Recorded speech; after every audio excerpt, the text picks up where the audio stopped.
Seorang sales Danakur di salah satu bank BUMN di Kabupaten Lebong bernama Nurul Azmi menjadi pesakitan di Pengadilan Negeri Tipikor Bengkulu.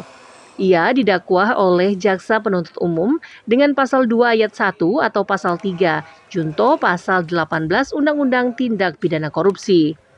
Adapun modus yang dilakukan oleh terdakwa, memalsukan data nasabah atau membuat nasabah topengan dalam istilah perbankan hingga 24 orang untuk mencairkan pinjaman, hingga keuangan negara dirugikan mencapai 1,4 miliar rupiah berdasarkan audit internal oleh Kejaksaan.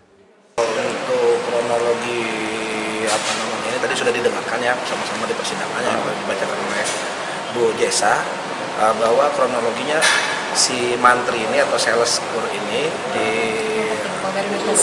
Bank BRI Unites itu melakukan data palsu atau yang nasabah itu hanya pinjam nama. Modusnya seperti itu. Sama seperti perkara kur yang digunakan di Bank BSI. Bersama lah, modusnya bersama. Ya. Nasabah topengan kalau bahasa kerennya perbankannya nasabah topengan. Kuasa hukum terdakwa mengatakan kasus yang menjerat kliennya bukan perkara tindak pidana korupsi, melainkan murni perkara perdata. Sehingga ia merasa keberatan dengan dakwaan JPU tersebut. Kita menganggap bahwa perkara ini itu bukan perkara tindak pidana, bukan perkara pidana, apalagi perkara pidana tipikor. Jadi setiap kur itu kan ada perjanjian kredit, perjanjian antara pemberi kredit dan penerima kredit. Kur itu diberikan atas landasan surat perjanjian atau perjanjian kredit atau PK seperti itu. Jadi kalau sudah berangkat atau sudah mengacu kepada perjanjian, artinya itu perbuatan hukum yang terjadi antara pihak pemberi kredit dan pihak penerima kredit itu adalah perbuatan hukum perdata. Sebelumnya, kasus ini disidik oleh Kejari Lebong setelah adanya kredit macet pinjaman Danakur oleh beberapa nasabah. Dari penyidikan jaksa ditemukan perbuatan melawan hukum dalam kasus ini yang dilakukan oleh terdakwa. Nurul Azmi ditetapkan sebagai tersangka sejak Oktober tahun 2023 lalu. Tim Liputan melaporkan dari Kota Bengkulu.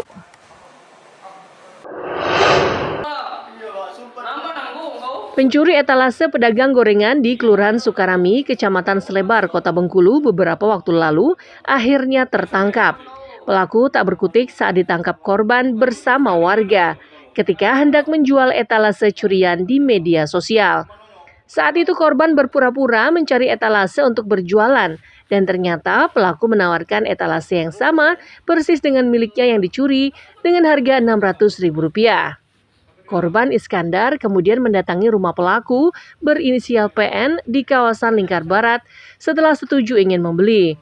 Dan ternyata benar etalase tersebut adalah miliknya. Meski sempat mengelak, namun pelaku yang berprofesi sebagai ojol tersebut tak berkutik setelah diancam akan dibawa ke kantor polisi. Selain itu, korban juga masih memiliki kunci etalase tersebut. Katanya, ini bang, ini punya siapa? Ini aku. Tidak kemungkinannya, ini punya aku, ini punya om aku katanya. Om aku yang punya etalase ini hilang kemarin katanya. Ya katanya. Gimana? Tidak ada aku yang punya katanya. Tidak katanya. Om aku yang punya. Tim besar ngomong. Sekarang nak ngaku apa tidak? Kalau tidak nak ngaku aku bawa kau ke kantor polisi. Ya. Jangan bang katanya. Kita damai baik katanya. Aku nih anda maling katanya. Ngakunya. Jam berapa kau ngambil? Jam 3 malam. Dari interogasi warga, ternyata pencurian ini bukan kali pertama dilakukan pelaku.